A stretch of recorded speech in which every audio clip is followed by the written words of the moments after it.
desnutrición, prevenir el déficit nutricional o corregirlo si se ha producido en forma de masa corporal magra. Un momento. Mejorar el estado inmunológico, mejorar la tolerancia al tratamiento antineoplásico, disminuir el riesgo de complicaciones quirúrgicas, evitar o disminuir, con ello evitar y disminuir los ingresos hospitalarios y mejorar el estado funcional del paciente y una también mejor calidad de vida. Siguiente. En la desnutrición es un problema que afecta a más del 80% de los pacientes con neoplasia avanzada o metastásica. Más del 50% presenta malnutrición severa o moderada. El déficit nutricional aquí más determinante va a ser el proteico calórico, además de la depresión nutricional en vitaminas y otros oligoelementos. También vamos a ver la pérdida de peso, que es la mayor causa de mortalidad en el cáncer avanzado, y la caquexia será la causa de muerte de 1 de cada 3 pacientes con cáncer.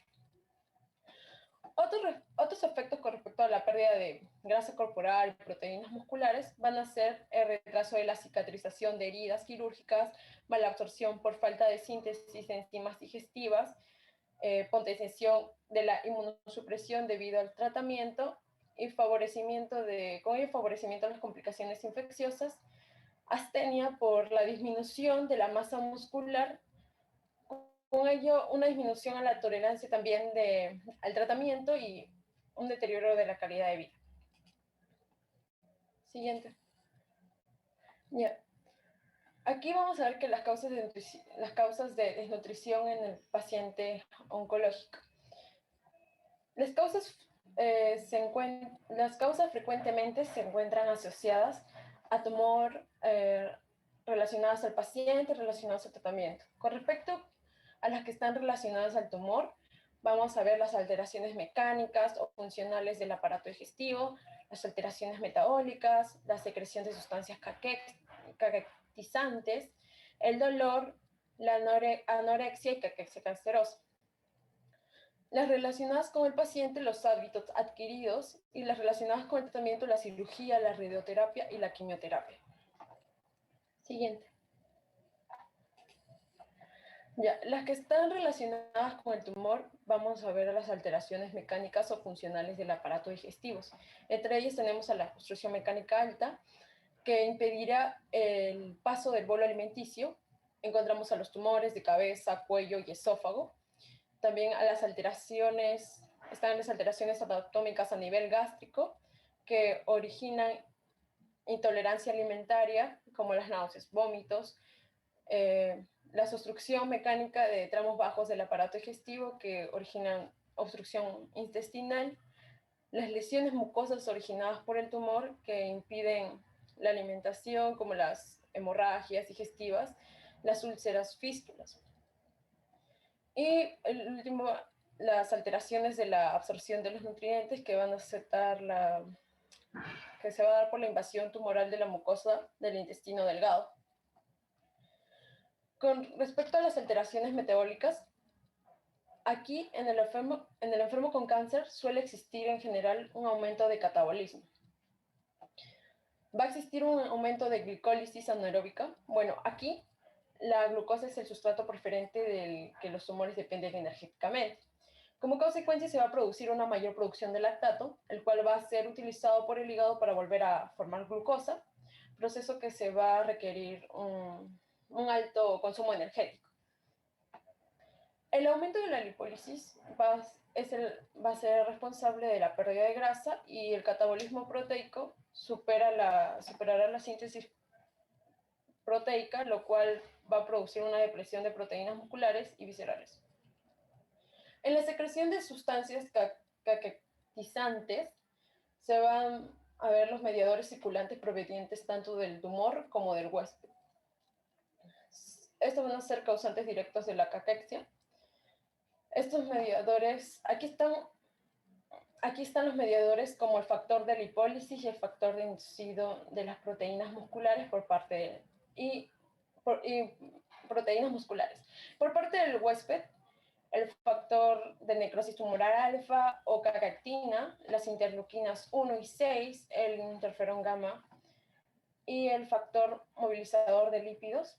Todos ellos inducen una alteración en el metabolismo, incrementando las actividades anabólicas como la proteólisis, la lipólisis, así estos produciendo una disminución en la reserva grasa, o atrofia de la piel y del músculo estriado y hipoalbuminemia.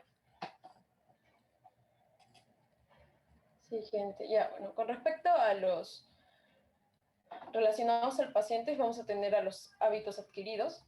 Entre ellos va a estar el hábito tabáquico y el consumo excesivo de alcohol. Estos van a provocar una disminución notable del apetito. También el alcohol, además, interferirá con la absorción de algunos nutrientes esenciales como el ácido fólico, la vitamina B12, el magnesio o el zinc. El sedentarismo es otro hábito que hace que la masa muscular esté disminuida. Y el abandono de la limpieza dental puede provocar en muchos casos gingivitis, caries y hasta pérdida de las piezas dentales, dificultando la alimentación. Siguiente. Ya, con respecto a relacionados al tratamiento, vamos a encontrar a la cirugía. La cirugía dificultará la alimentación durante el periodo postoperatorio por el dolor, anorexia, astenia y hilo paralítico. Estos inducidos muchas veces por la anestesia, la analgesia y la propia técnica que se usa. Esta afectación es más prolongada en la cirugía mayor y en la de aparato digestivo. A todo esto hay que añadirle, ¿no? El incremento de necesidades de energía y proteínas por el estrés metabólico que produce la cirugía y el aumento de las demandas por la cicatrización de los tejidos.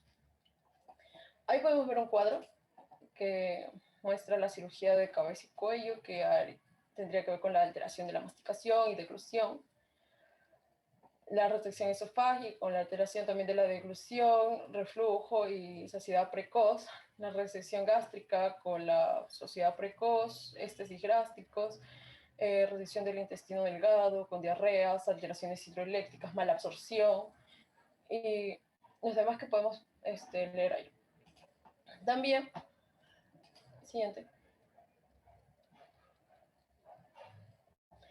Ya, con respecto a la radioterapia, los efectos secundarios de la radioterapia van a depender de la localización, de la extensión y de la dosis total administrada y su fraccionamiento. Suelen desaparecer de 2 a 4 semanas de la finalización del tratamiento. Los efectos secundarios. Aunque algunos síntomas como las alteraciones del gusto y el olfato pueden tardar en meses en desaparecer e incluso mantenerse indefinidamente. Aquí los efectos agudos más importantes se van a producir cuando se irradia cabeza y cuello. Entre ellos vamos a tener la odinofagia, la serostomía, la mucositis, alteraciones dentarias y propensión a micosis. Y con respecto a los efectos a largo plazo, la desnutrición puede cronificarse por la disminución del apetito, por ageusia y serostomía prolongada. Con respecto a la quimioterapia, con respecto a su efecto secundario se produce sobre todo en las células de rápida proliferación, como las de las mucosas digestivas y las sanguíneas, provocando mucositis, estomatitis, esofagititis y enteritis, con ulceraciones, estas ocasionando mala absorción y diarrea. Otros efectos secundarios son la alteración del gusto y del olfato. También están las náuseas y vómitos. Estos serían los efectos secundarios que más deteriorarían la capacidad de alimentación. Y bueno, la enteritis con efecto tóxico sobre la mucosa intestinal, originando diarrea, dolor abdominal y hepatotoxicidad.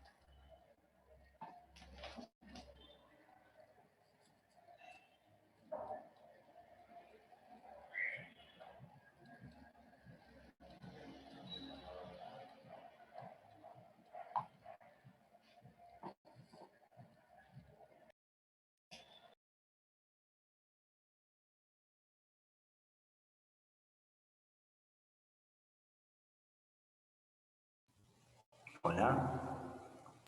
Sí, doctor, le toca a mi compañera Lisette Condori. Avance, chicos, no nos quedemos con los tiempos.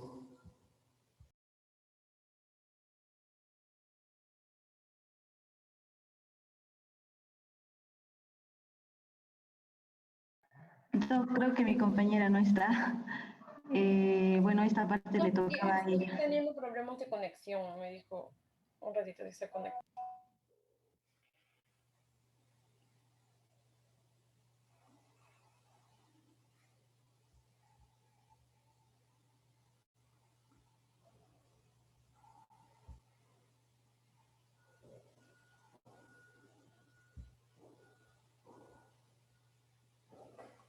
A ver.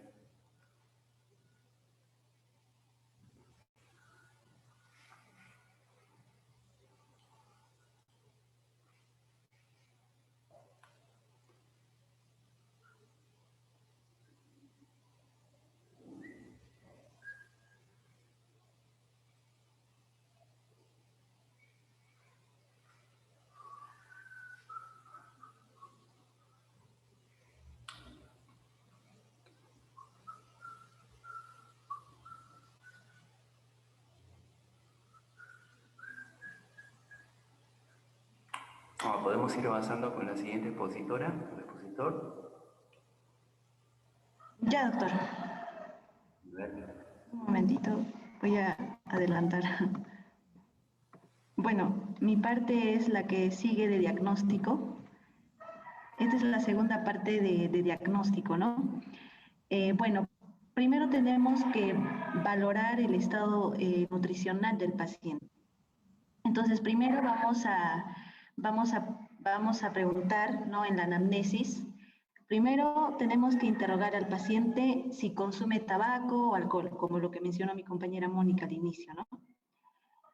Si tiene alguna alteración en la deglución, ¿no? En la digestión, si hay alguna variabilidad de su dieta, si tiene dificultades para ingerir alimentos o si hay presencia de disfagia a líquidos o sólidos.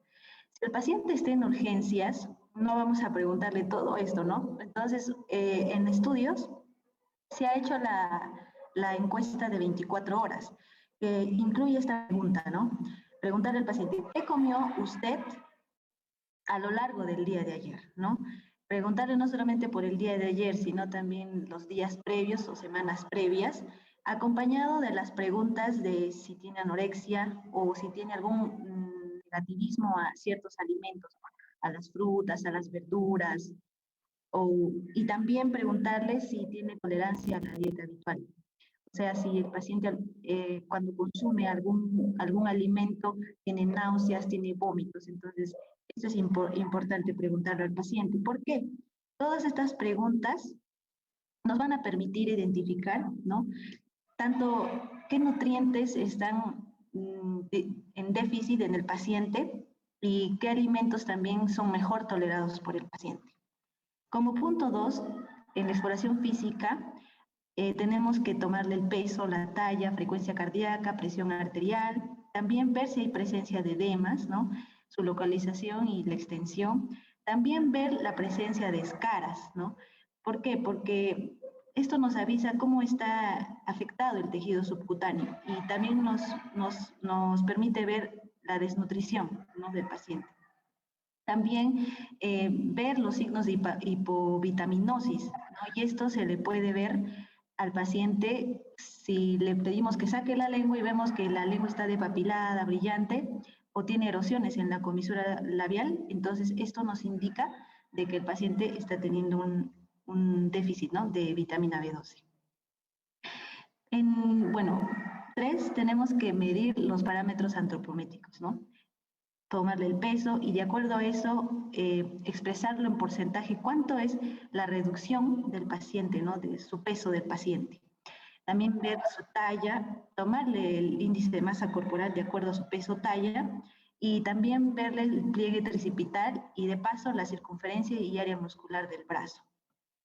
Y bueno, en el área de laboratorio, ¿no? Lo que podemos pedirle es un hemograma. En el hemograma, primero, vamos a encontrar tenemos que ver si el paciente tiene anemia o linfopenia. Bueno, la linfopenia puede estar asociada a otras enfermedades, ¿no?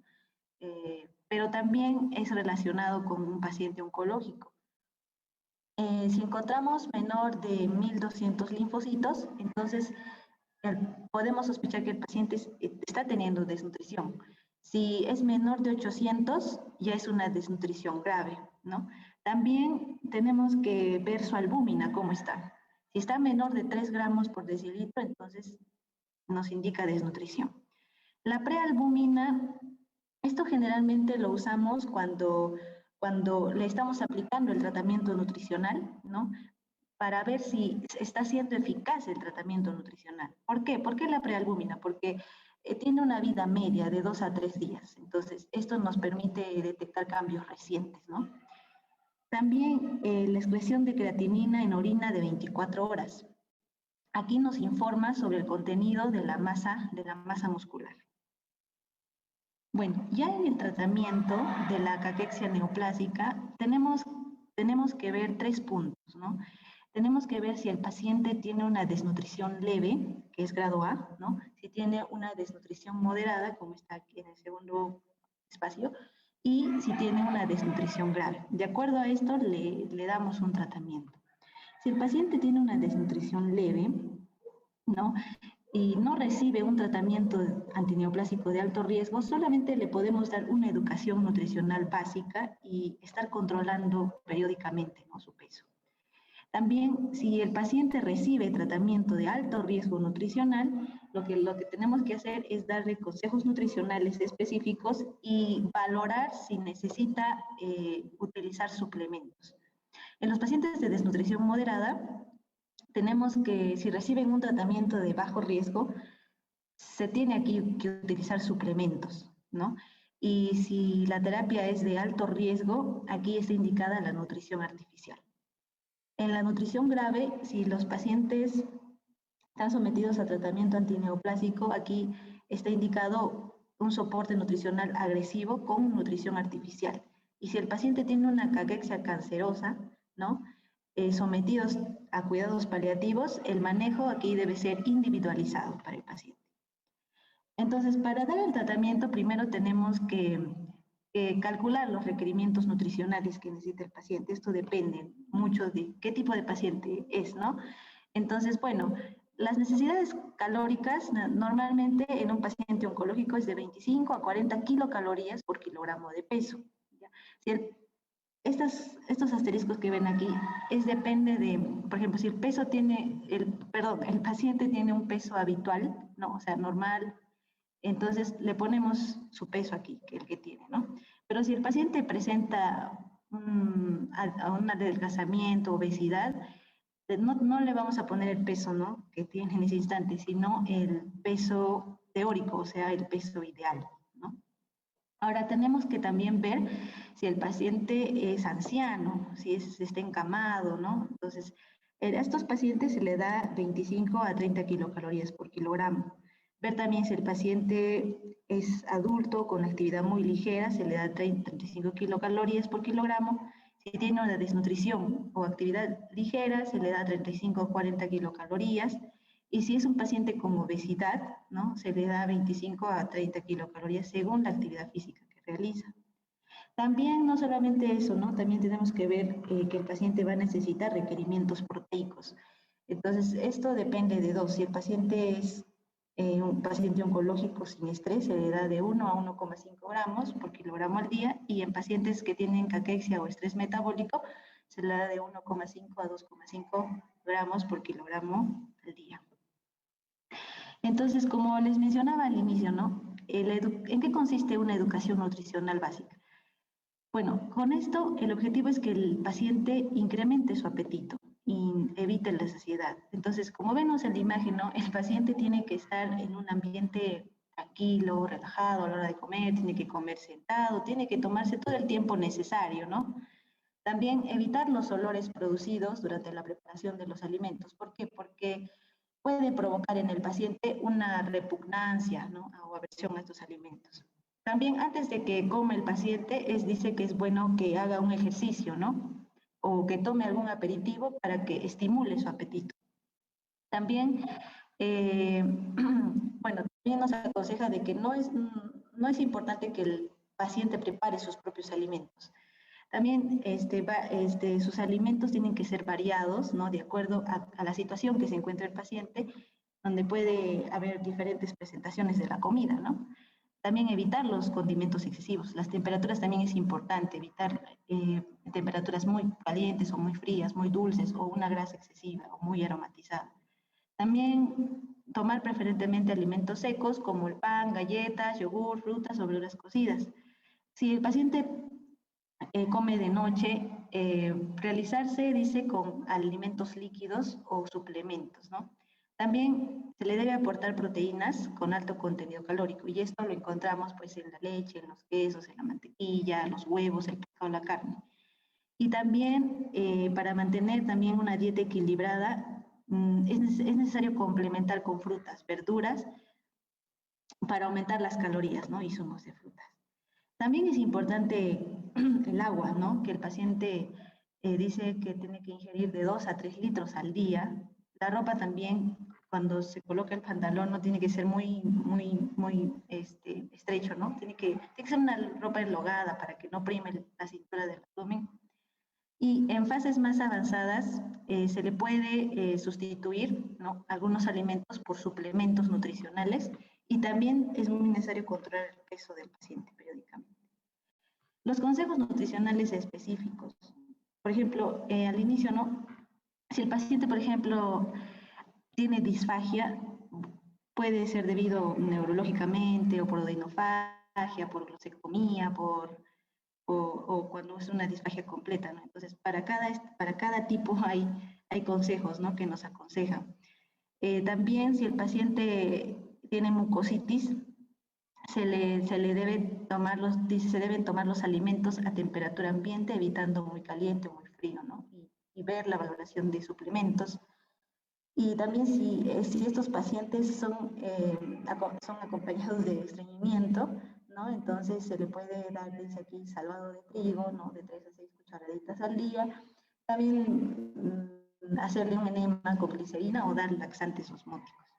Si el paciente tiene diarrea, entonces aquí le podemos dar una loperamida, ¿no?, que es un inhibidor del peristaltismo. Pero si esto no es eficaz, se le puede dar una buscapina. También en la serostomía, ¿no? Se le puede dar, pues si el paciente tiene serostomía, se le da alimentos con salsa, o con cada bocado que come, que ingiera agua, ¿no? Porque ya que estos pacientes se caracterizan de no secretar mucha saliva, entonces se le da con agua cada bocado. Y también hay preparados de saliva artificial, ¿no? Y la pilocarpina también se le puede dar para estimular la secreción salival. En aquellos pacientes que presentan hipoageusia debido al déficit de zinc, se le puede emplear suplementos de zinc, ¿no? Bueno, en los pacientes aquellos que se encuentran en debilidad, que tienen pérdida de peso, ¿no?, a estos sí se le tiene que aumentar las proteínas, las calorías de la dieta. También se le puede dar porciones pequeñas, pero el número de tomas tiene que ser aumentado. También se le puede dar leche en polvo, ¿no?, que se le puede agregar a comidas o a bebidas, ingerir zumo de frutas, leche y bebidas endulzadas. Se le puede también agregar huevos o claras de huevos a las comidas, ¿no? También agregar trozos de carne o queso a las salsas, verduras o sopas. También se deben comer refrigerios de alto contenido calórico, ¿no?, como nueces, dulces, frutas. Y si el paciente también tolera, se le puede dar pan con mantequilla, ¿no? De esa forma le damos grasa también. Bueno, esta alimentación básica adaptada se da a aquellos pacientes que no toleran, ¿no?, ciertos alimentos, o se le puede adaptar, ¿no?, como dice el título. Por ejemplo, en dietas trituradas, ¿no? Aquí está, por ejemplo, darles alimentos como purés, ¿no?, que estén trituradas, por así decirlo, como está el título. Segundo, modificadores de textura. Aquí están los espesantes, ¿no? Y acá hay el research espesantes, son suplementos, creo, no sé, así que son Nutilis, que venden, creo, que son espesantes ya preparados. Y también enriquecedores de la dieta como vitaminas, hierro, aminoácidos, diferentes tipos de grasa, proteínas y carbohidratos. Bueno, ¿en qué casos al paciente se le recomienda suplementos? Es cuando el paciente no logra cubrir los requerimientos de energía o proteínas, ¿no? Y esto se ha evidenciado de que sí aumenta el peso, ¿no? De manera significativa. Y aquí vemos suplementos energéticos. Aquí vemos algunos ejemplos, el Resort 2.0, Resort Energy, ¿no? Como podemos leer aquí. En el punto 2 vemos suplementos proteicos que nos dan vitaminas y minerales, ya bien en polvo y en líquidos, y aquí vemos algunos ejemplos, ¿no? El Medita en polvo, en el líquido vemos al Resort hiperproteico, varios ejemplos aquí. En el paciente que tiene caquexia, los nutrientes específicos destinados a controlar la pérdida de peso, aquí vemos un ejemplo, el Resort Support Brochure, que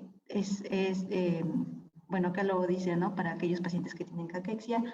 Y también existen otros suplementos. Para aquellos pacientes que tienen diabetes, se le puede añadir ese de aquí, el Resort o el Glucerna, o que tienen una insuficiencia renal. También están los módulos, que son productos diferentes que tienen grasa, ¿no? Proteínas, carbohidratos, micronutrientes. Y aquí vemos algunos ejemplos, ¿no? Bueno, pasamos a mi compañero. Bien, entonces, con respecto a la nutrición artificial, ¿cuándo debemos usarla? Bien, en las situaciones donde hay suficiente consenso para considerar indicado alguna de estas modalidades de soporte nutricional, pueden ser cuando se encuentra el paciente en un periodo perioperatorio, cuando hay tumores que obstruyen alguna parte del aparato digestivo, cuando los pacientes tienen fístulas enterocutáneas, cuando hay una enteritis por radiación o quimioterapia, o los pacientes tienen el síndrome del intestino corto. Siguiente.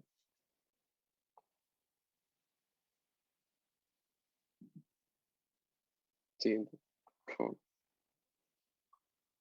Bien, entonces, en principio debemos saber que la vía digestiva, siempre la vía de elección va a ser el tratamiento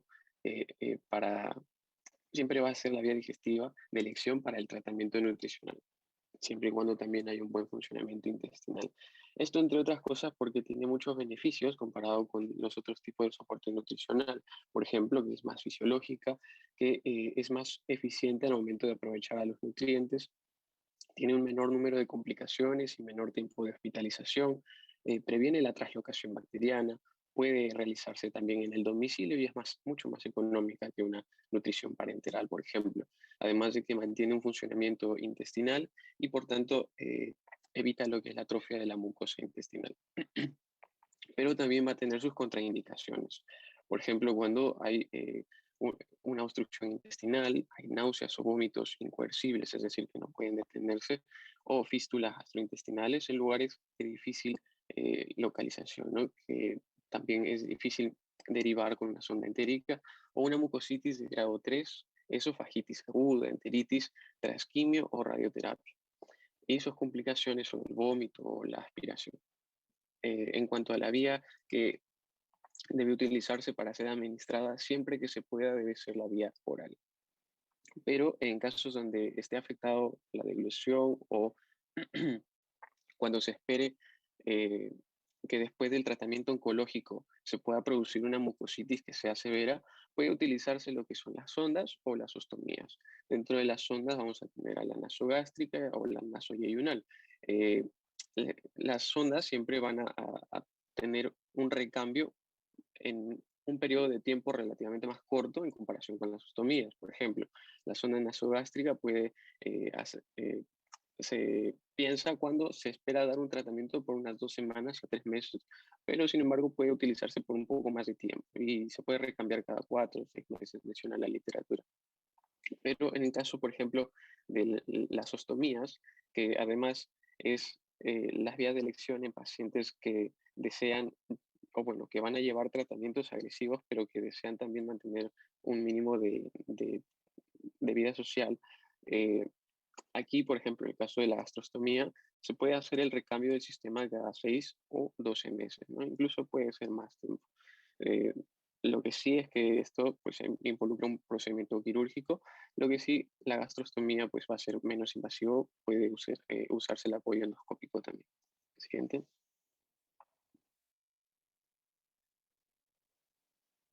Bien, entonces en la nutrición artificial en cuidados paliativos, pues el objetivo va a reducirse a mantener calidad de vida del paciente. Esta nutrición debe administrarse en domicilio y debe ser enfocada pues, para permitir el mantenimiento de la vida familiar y social. Debe darse en pacientes que no presenten datos clínicos de una caquexia cancerosa, pero que padecen también una desnutrición por una obstrucción digestiva. Y también su expectativa de vida debe ser mayor a 2 meses, menciona el artículo. Y la nutrición parenteral, con respecto a esto, va a estar indicado muy raramente en un paciente oncológico avanzado, puesto que el beneficio se considera dudoso respecto al riesgo que son las complicaciones debidas al catéter, las cuales se dan con frecuencia. Entonces, su indicación va a estar más dada en un paciente oncológico, pero que tenga unas expectativas de vida razonables y que además se espera que sus alteraciones digestivas puedan resolverse en un futuro no inmediato. Por ejemplo, cuando eh, se ve que el aporte calórico que tiene el paciente es menos del 60% del requerimiento que necesita el paciente y esto se da por más de 10 días. Otra situación es cuando se predice que el aporte calórico será menos de 500 kilocalorías día por más de 5 días. Entonces también se consideraría una nutrición parenteral. O cuando la desnutrición es grave en pacientes con disfunción gastrointestinal grave, secundaria o al proceso neoplásico o al tratamiento del proceso neoplásico. También la mucositis graves y el vómito y la diarrea incoercible. Siguiente. Bien, entonces en la terapia farmacológica el objetivo en la caquexia va a ser el aumento del apetito, de la ingesta calórica, una reversión de la pérdida de la masa magra y también mejorar lo que es la capacidad funcional, así también alargando la supervivencia. Entonces se van a tener dos formas, ¿no? Unos fármacos que van a acelerar el vaciamiento gástrico o tendrán un efecto antinauseoso o antiemético, los cuales son los fármacos procinéticos, y está el ejemplo de la metoclopramida, la domperidona y la cisaprida. Y hay otro grupo de fármacos que también se va a utilizar en esta caquexia para intentar incrementar el peso corporal, como también promover la sensación del apetito. Tenemos aquí al magestrol, los corticoides y al dronabinol. Siguiente, por favor. Bien, entonces los procinéticos van a aliviar, van a aliviar este síntoma que tienen los pacientes de saciedad precoz y hay que mencionar que el que tiene mayor potencial antináusea va a ser la metoclopramida, especialmente se recomienda utilizar en pacientes que van a utilizar los opioides en el manejo del dolor y también el fármaco que va a tener la mejor capacidad o mayor capacidad para estimular lo que es el peristaltismo colónico es la cisaprida. Sobre la metoclopramida, este es un fármaco que va a ser de elección tanto para las náuseas, vómitos, el reflujo gastroesofágico o una saciedad precoz. Su dosis habitual es de 10 miligramos cada 4 o 6 horas vía oral, pero puede elevarse a 30 o 60 miligramos. Los efectos adversos más importantes van a ser la lactorrea, el temblor, la inquietud, la disquinesia, ¿no? Este movimiento involuntario anómalo, o la diarrea también, especialmente cuando se da vía endovenosa o altas dosis. La atropina va a contrarrestar la mayor parte de los efectos terapéuticos de la metoclopramida y con respecto a la disquinesia, esto puede neutralizarse con el uso de los antihistamínicos o anticolinérgicos de acción central. En la doperidona, su dosis habitual va a ser de 10 a 20 miligramos cada 6-8 horas y hay que considerar que el tratamiento prolongado puede producir una hiperprolactinemia y también una galactorrea. En la cisaprida, bueno, hay que tener cuidado, tiene un uso más limitado, esto debido a sus episodios de arritmias cardíacas que aunque han sido infrecuentes, pues han sido graves y se asocia al uso de este fármaco, por eso importante descartarlo en pacientes con riesgo cardiovascular, hacer un electrocardiograma, ¿no? En los vómitos, por radioterapia, los antiserotoninérgicos específicos, como es el ondansetron, van a ser más eficaces que la cisaprina. Siguiente. Bien, y los fármacos que van a incrementar el apetito, como se mencionó, está el megestrol acetato, que es el más eficaz como para potenciar el apetito, pero su efecto se va a ver sobre todo a las 2 semanas de iniciado el tratamiento. Va a producir también una ganancia ponderal y consiguiente también la sensación subjetiva de bienestar. En España, este fármaco se utiliza para el tratamiento del síndrome anorexia-caquexia de los pacientes oncológicos. Sus dosis está entre los 600 a 800 miligramos diarios vía oral y los efectos adversos más importantes, el edema, el hirsutismo, la impotencia, el aumento de la presión arterial y el riesgo de los episodios tromboembólicos. En los corticoides, el efecto para aumentar el apetito va a ser modesto y pasajero, se refiere a la literatura, es decir, como mucho 2 meses, se menciona. Y la sensación de bienestar también. Entre los efectos adversos ya conocemos, ¿no? La inmunosupresión, gastrolesividad, osteoporosis, riesgo de una necrosis séptica de cadera, un Cushing o una intolerancia a la glucosa.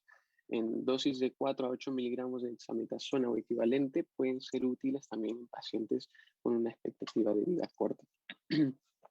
Y en el caso del dronabinol y la nabilona, que son derivados del cannabis, estos fármacos están aprobados para la prevención y tratamiento de náusea y vómito secundario a una quimioterapia y también en el tratamiento de la caquexia asociado al cáncer o también al SIDA. Ahora va a continuar mi compañera Elizabeth.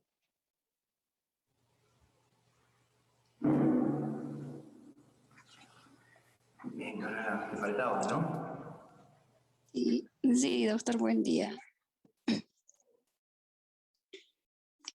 Ya. En las manifestaciones clínicas de desnutrición del cáncer, nosotros tenemos la caquexia y la caquexia neoplásica. En la caquexia nos dice que esta manifestación clínica es un riesgo para la evolución de la enfermedad y también la aparición de complicaciones que pueden ser mortales y por eso es importante su identificación y corrección. Tenemos dentro de ello una desnutrición energética que nos dice que se debe a un aporte insuficiente de calorías y nutrientes, ya sea porque el paciente no ingiera alimentos o porque tenga problemas en su absorción o en la digestión. También nos dice que puede realizarse por pérdidas como en diarreas, puede haber fístulas, drenajes o mala absorción de vitaminas y minerales. Las causas nos dice que puede haber disfagia mecánica, mucositis, serostomía, drenajes o mala absorción. No, disculpa. Serostomía, eugenesia, anorexia, ya sea por dolor o vómitos que no puede ingerir alimentos, o la diarrea, ileostomía, linforragia y depresión.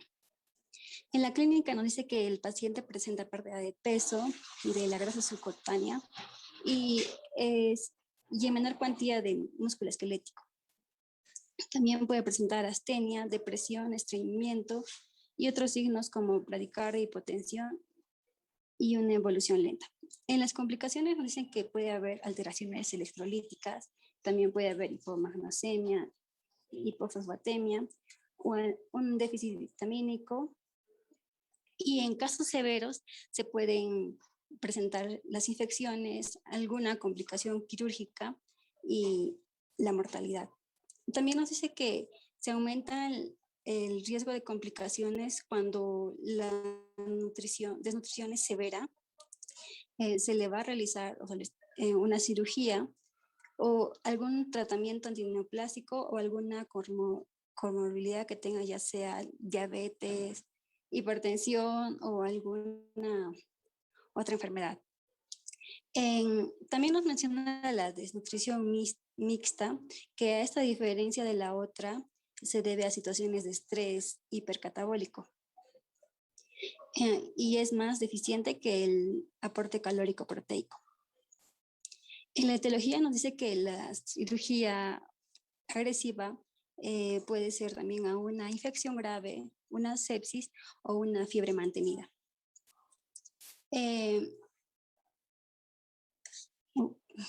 Ya. En la clínica nos dice que se presenta una importante pérdida de peso, también puede haber úlceras a presión, hiperglucemia de estrés, edemas, ascitis y derrame pleural. Una de las complicaciones puede ser quirúrgicas, infecciosas, que nos da mayor mortalidad, y un aumento del riesgo de complicaciones se debe a la desnutrición de grado moderado a severo. Siguiente. En la caquesia cancerosa nos dice que, como había mencionado mis compañeros en el tratamiento, también se llama síndrome de caquexia, que es un síndrome paraneoplásico que se debe a la pérdida progresiva de peso, que esta es involuntaria. También hay anorexia, astenia y alteraciones metabólicas. Y todo esto se debe al impedimento de la utilización de nutrientes y devastación tisular. Nos dice que aquí el tratamiento es resistente mientras la enfermedad continúe. En la patogenia nos dice que nosotros tenemos alteraciones metabólicas, aumento del gasto energético en reposo, deficiente aporte calórico proteico, y que los mediadores de citoquinas inflamatorias y factores tumorales intervienen también aquí. En la etiología se debe a la enfermedad cancerosa. En la clínica nosotros podemos ver sobre todo el adelgazamiento severo y pérdida importante de grasa, masa muscular y las proteínas viscerales. También se puede ver astenia, atrofia muscular secundaria con encamamiento, anorexia, sensación de saciedad precoz y náuseas intensas, disgeusia, estreñimiento, afectación del estado general.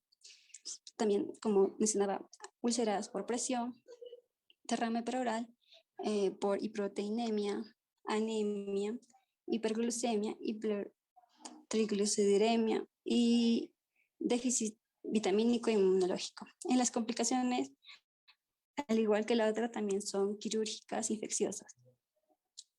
Y el aumento de riesgo es cuando la enfermedad sigue avanzando. Siguiente.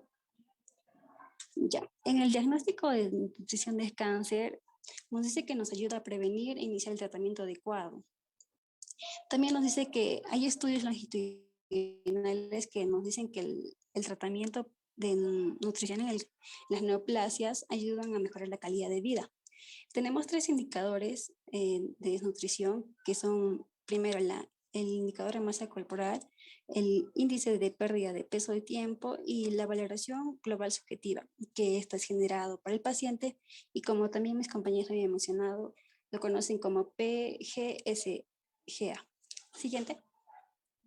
En el IMC, como ya todos sabemos, es peso sobre talla.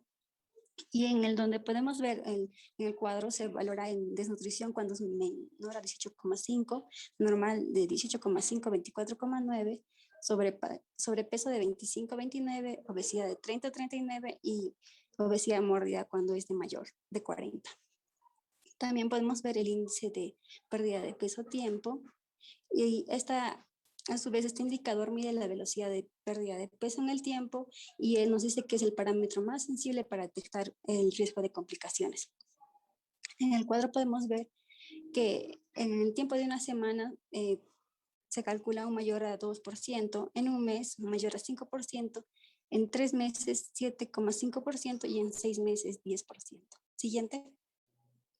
En el último indicador, la valoración global subjetiva, nos dice que esta es una adaptación a otra valoración global, pero esta se ha adaptado para los pacientes neoplásicos, en la cual una parte la contestan los pacientes y nos informan de los síntomas característicos que tienen.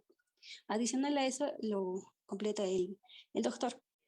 Y también nos dice que esto es útil para predecir complicaciones, ya sean infecciones, uso de antibióticos, estancia hospitalaria y la calidad de vida. Como podemos ver en el cuadro, nos menciona que pide peso actual, el peso que tenía hace 3 meses, la alimentación si se ha mantenido igual, si se ha reducido o si se ha aumentado.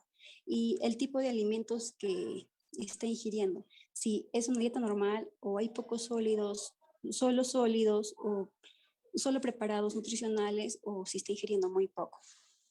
También nos indica que hay un punto en el que solicita la actividad cotidiana para el paciente. La actividad cotidiana realizada en el último mes ya puede ser normal, menor de lo habitual, sin ganas de nada, pasan más de la mitad del día en la cama o sentado. Ya, y también la dificultad para alimentarse nos da dos opciones, ya sea sí o no. Y si presenta algún problema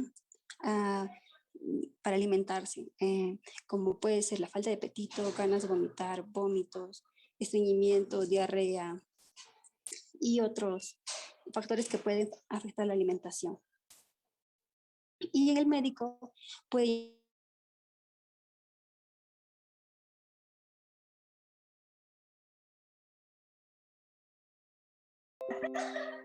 o otros tratamientos de otras enfermedades que podrían afectar su alimentación, y también nos dice que deberíamos anotar la albúmina antes del tratamiento y tras el tratamiento oncológico. En la exploración física deberíamos revisar 4 puntos. Si tiene pérdida de tejido adiposo, si tiene edemas o ascitis, o si tiene úlceras a presión, y por último, si presenta o no fiebre. Siguiente. Ya. Continuando en la valoración global subjetiva, después de haber realizado los anteriores puntos que les había indicado, se realiza una valoración final en la cual se da una calificación, y de acuerdo a la clasificación se dan los puntos A, B y C, donde A sería estado nutricional normal, B desnutrición moderada a riesgo de desarrollarla, y en la C desnutrición grave. Nos dice que cuando la pérdida de peso es mayor al 10%, se le debe indicar sí o sí tratamiento nutricional. Esto decía que se realizaba sobre todo en España.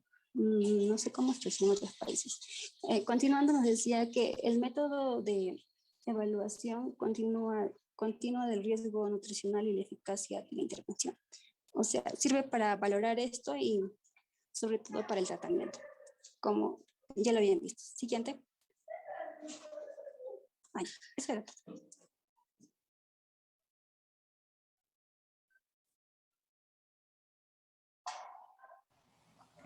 ¿Es todo?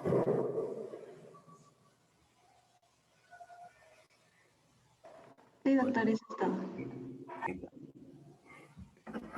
Bien, ¿alguna pregunta de los que no participaron en la exposición?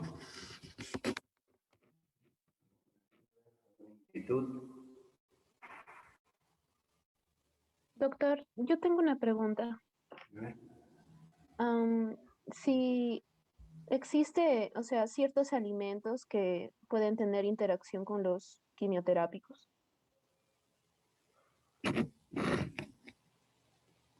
En líneas generales no, en líneas generales no, salvo cuestiones alérgicas, no prohibimos nada, con tal de que el paciente que esté en tratamiento trate de mantener las proporciones entre calorías, proteínas y los micronutrientes. No tenemos mucha necesidad de limitar algunas cosas, ¿no? Además, nos enfrentamos más bien con la pelea para que coman algo. En ese sentido, a veces hasta les recomendamos que no tengan temor a darse algunos gustos cuando de repente en población general no estaríamos hablando de la misma manera. Me refiero, por ejemplo, si un día se me antoja un pollito a la brasa, sé que no va a comer mucho, ¿no?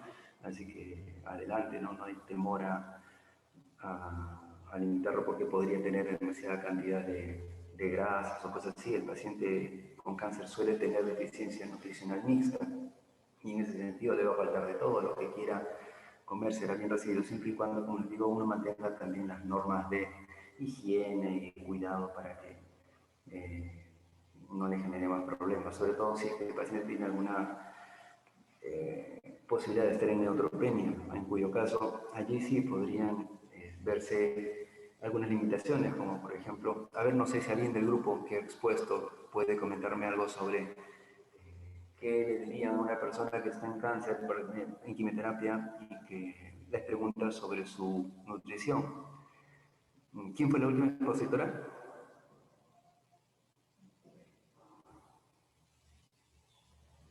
Hola. Yo, doctor. Hola, sí. ¿Alguna referencia sobre las recomendaciones nutricionales a las personas que están en quimioterapia, pero sobre todo en neutropenia? En neutropenia. No, doctor, no recuerdo. ¿Alguien del grupo?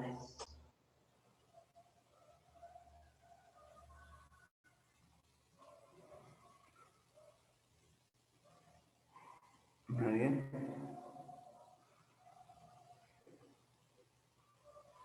Era un punto importante. Doctor, puede ser el uso de el omega 3 DHA que mejora la respuesta inmune también. No te escuché bien. ¿Me repites, por favor?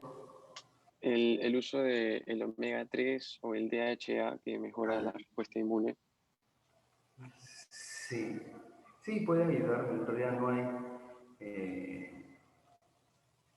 una indicación categoría A sobre la utilidad o el beneficio de ambos componentes, pero la recomendación a la que me refería era tratar de hacer lo más aséptica posible la alimentación del paciente neutropénico, en el sentido de que no se podrían estar comiendo cosas que no fueran previamente cocidas. Solo para neutropenias importantes, ¿no? Bajo 1000 neutrófilos por milímetro cúbico, por ejemplo, porque cuando hay una disminución de leucocitos, póngaselo de 4000 el límite inferior a unos 3000, 2500, prácticamente no se requiere mayor cosa. Pero sí, cuando llegan a tener recuentos muy bajos, 1000 o cantidades menores de neutrófilos por milímetro cúbico, entonces sí podría requerirse que los alimentos tengan que siempre ser previamente cocidos o preparados, ¿no? Nada de cosas crudas. Pero eso suele suceder solamente entre el 5 o 10% de pacientes en quimio, casi nunca se necesita hacer eso. Así que no, volviendo a la pregunta, no hay una alimentación prohibida.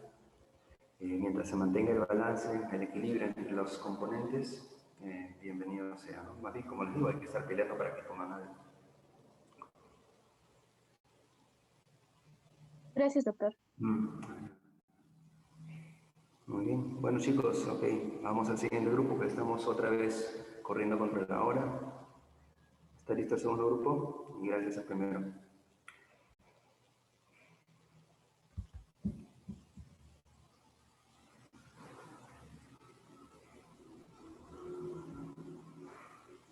Ok, doctor, buenos días. Ahora voy a presentar mi pantalla. Un momento, por favor.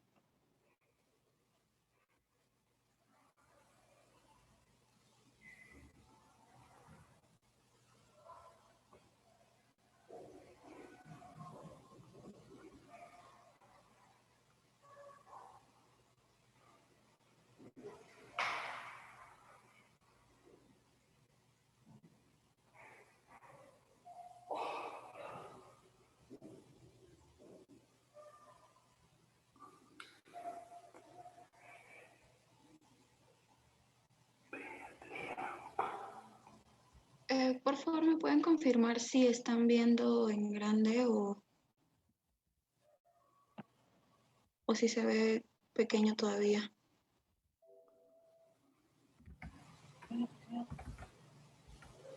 Hola. Yo sí lo veo bien, ¿eh? Ok.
Doctor, Adelante. doctor, buenos días. Lo que pasa es que mi compañero Gerald es el que debe iniciar la exposición, pero no sé, ha pasado, tiene un inconveniente y no sé, voy a pasar creo que mejor a mi parte. Ya, avanzamos. Sí, sí, por favor. Basti, puedes ir por favor a mi parte.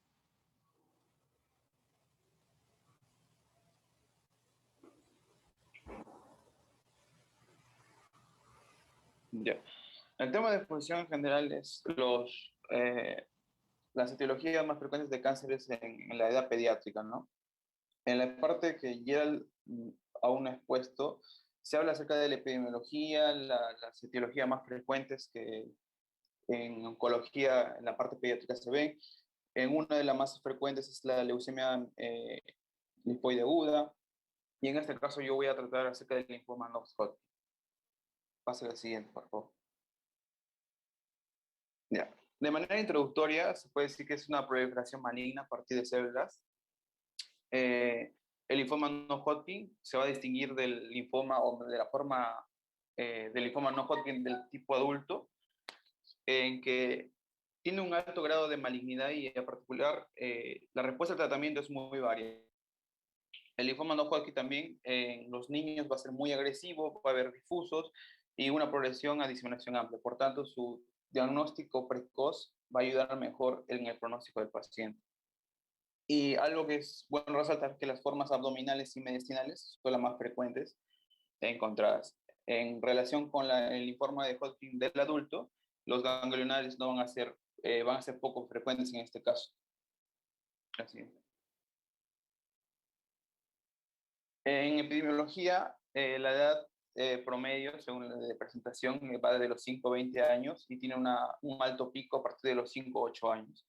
Se ha visto que su predominio es netamente en hombres, más en una relación 3 a 1, y la incidencia en los niños va a variar, depende del desarrollo de cada país, ¿no? En el caso de África Ecuatorial, es la primera causa de cáncer. En México es la segunda cáncer de cáncer, y en los Estados Unidos es la tercera causa de cáncer. Hablando de un poco de etiología, no se han encontrado factores predisponentes determinados, o sea, no hay algo claro exactamente. Sin embargo, hay algunos antecedentes que nos pueden guiar hacia una posible etiología, ¿no? Como la exposición a fumigantes, estados de inmunosupresión que se pueden vivir en congénitos y adquiridos, de los cuales en los adquiridos toman mucha importancia los pacientes que están con tratamiento inmunosupresor y los pacientes que tienen infección por virus de Epstein-Barr y el HTLV1, ¿no? Son las principales etiologías en esta causa. ¿Sí? Ya.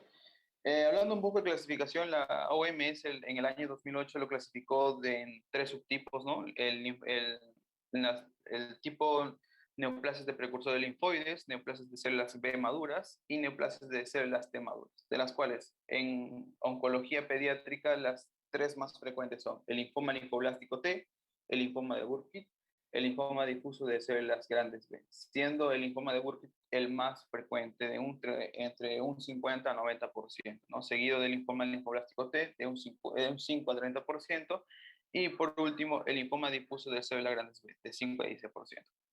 Entonces, ¿qué nos dice esto? ¿No? Que en un niño en la edad pediátrica el estudio citopatológico puede ser suficiente, ¿no? Que se puede hacer una función en la masa digestiva, ganglionar o del líquido pleural o peritoneal, ¿no? Y nos va a permitir un diagnóstico rápido. Sin embargo, en unas situaciones especiales que voy a hablar un poco más adelante, la biopsia quirúrgica o percutánea puede ser imprescindible para el diagnóstico. Sí. Un poco de presentación clínica es muy variada. Nos dice que la localización abdominal es la más frecuente y seguida por las manifestaciones mediastinales, ¿no? o la localización mediastinal. Va a ser de proliferación muy rápida, por lo cual se debe tener mucha importancia en el momento del diagnóstico, ya que se puede expandir a la médula ósea y al sistema nervioso central, ¿no? Cuando hablamos de la localización abdominal, son raramente localizadas. La presentación más frecuente es cuando hay múltiples masas, que según nos dice que puede ser por infiltración digestiva o ganglionar, y a menudo estos pacientes se están asociados con ascitis. En cuanto a la localización mediastinal, que es la segunda en frecuencia, evoluciona rápidamente a un síndrome de vena cava superior y una pleuresia. Y en la localización maxilar, que es muy característica del linfoma de Burkitt, que es una tumoración o una tumefacción de la cara, donde hay una caída dentaria y a veces hay adenopatía cervical. Entonces, nuevamente, en el cuadro que está a la derecha, el linfoma de Burkitt, la inmunología es linfocito B maduro, y la clínica más sugerente es una tumoración de la cara, caída dentaria y a veces adenopatías cervicales. Sin embargo, puede también tener masas abdominales, invaginación intestinal y masas en el anillo de Waldeyer. Y acá están las demás etiologías, ¿no? Y justo con su relación clínica. ¿Siguiente? Bueno, entonces dos imágenes del linfoma de Burkitt, ¿no? Que es tumoración de la cara y caída dentaria en caso de los niños. Siguiente. Ya. El diagnóstico precoz junto con los exámenes y el estadiaje van a tener una alta importancia en este tipo de linfomas, ya que el reconocerlo tempranamente va a cambiar el pronóstico de nuestro paciente a larga edad, ¿no? Entonces, el examen clínico siempre debe ser minucioso, debemos medir las tumoraciones que encontremos, rebuscar las otras localizaciones ganglionares o extraganglionares. ¿Para qué?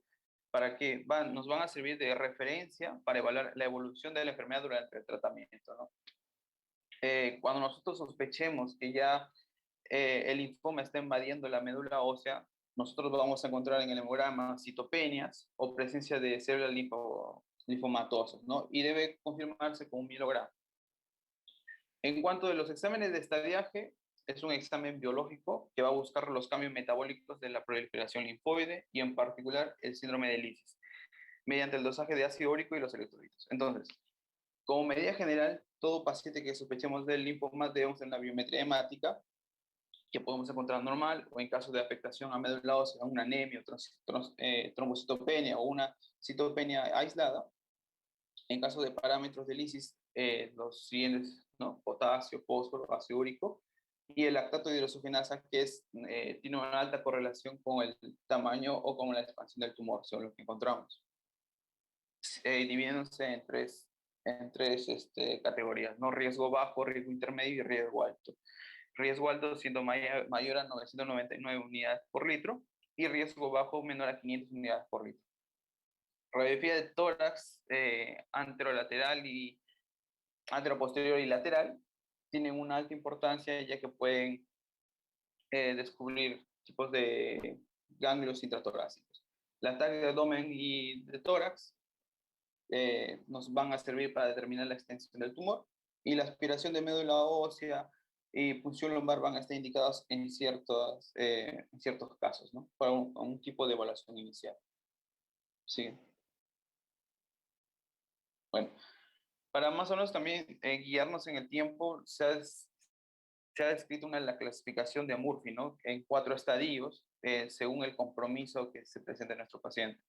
En el caso del estadio 1, siendo en el primer nivel, que es un compromiso ganglionar o extraganglionar único, fuera del tórax o del abdomen, de los cuales en el estadio 2 podemos ver que hay un compromiso ya extraganglionar con invasión ganglionar regional. En el estadio 3 hay un compromiso ya que es mediastinal, hay un abdominal difuso, ganglionar y también extraganglionar. Mientras el estadio 4, que es en estado avanzado, es un compromiso paraespinal o epidural, ¿no? Invasión ya de la médula ósea o del sistema nervioso central. Sí. Entonces, de manera general, el tratamiento es bien amplio. Nos dice que en el linfoma de Burkitt hay la fase inductiva, que es con ciclofosfamida, la adriamicina, la vincristina y la dexametasona, ¿no? Estos son como el esquema de inducción, el de mantenimiento con el avironócido de citosina, más el metotrexate a dosis altas, la ifosfamida y el etoposio, ¿no? Que eso va a dar por 24 semanas. En caso del linfoma linfoblástico, son 30 meses con protocolo de leucemia aguda de muy alto riesgo. En el caso de linfomas de células grandes, hay dos esquemas que es el CHOP y el CAMP, que la parte inferior derecha lo podemos ver, ¿no? Que son la ciclofosfamida, la doxorubicina, la vincristina y la prednisona, ¿no? En el caso de CHOP, y el COM, la ciclofosfamida, la vincristina, el metrotexate y la prednisona, que son estadios tempranos y se van a dar en 6 a 8 ciclos. Y los sistemas avanzados, la quimioterapia, ¿no? La quimioterapia y el rituximab en pacientes con CD20 positivo. Sí. Entonces, el tratamiento también se puede dar de acuerdo a los estadios que encontramos en nuestros pacientes, ¿no? En tanto el estadio 1 y 2, vamos a poder encontrar, en caso de que no sea metastásico y no sea tumulación no voluminosa y con un factor pronóstico desfavorable, los 6 ciclos de quimioterapia y con la terapia, ¿no? CHOP y COP. En caso de que haya ganglios y o distancia o no haya factores de riesgo, 3 a 4 ciclos. Y en caso de un estadio 1 y 2 con una masa voluminosa, 6 a 8 ciclos de quimioterapia. Y las etapas de 3 y 4 se van a dividir en dos, ¿no? Riesgo bajo y riesgo alto, intermedio en ambos casos, en el cual el protocolo va a ser de linfoma no Hodgkin de tipo B, ¿no? Que son los estadios avanzados. Sí. Entonces, el pronóstico en general, ¿no? Los pacientes con linfoma de no Hodgkin y enfermedad localizada, se nos dice que tienen una supervivencia mayor al 90%, mientras los pacientes que tengan una enfermedad avanzada va a estar en el rango de 70 a 80%, ¿no? En sí, del linfoma de Burkitt, en casos de pacientes localizados, es de 90 a 95% de supervivencia libre de evento, y en los casos de diseminados, un 70 a 90%. Sí. Ahora, la otra etiología, ¿no? Que es el linfoma de Hodgkin. ¿Sí? Nos dice de forma general que es una enfermedad maligna que responde a la expansión clonal de una célula de sistema linfóide, ¿no? La célula de red Stemble. Y vamos a ver que tiene una alta importancia. Al siguiente. Se dice que se caracteriza por la presencia de un infiltrado linfocítico polimórfico con la presencia de las células multinucleadas de red Stemble que podemos ver en la imagen, sino que nos dice que de todas las células presentes en el tejido afectado del linfoma Hodgkin, solamente el 2% de estos van a representar a las células de red Stemble. Y el resto son linfocitos, macrófagos, granulocitos y eosinófilos.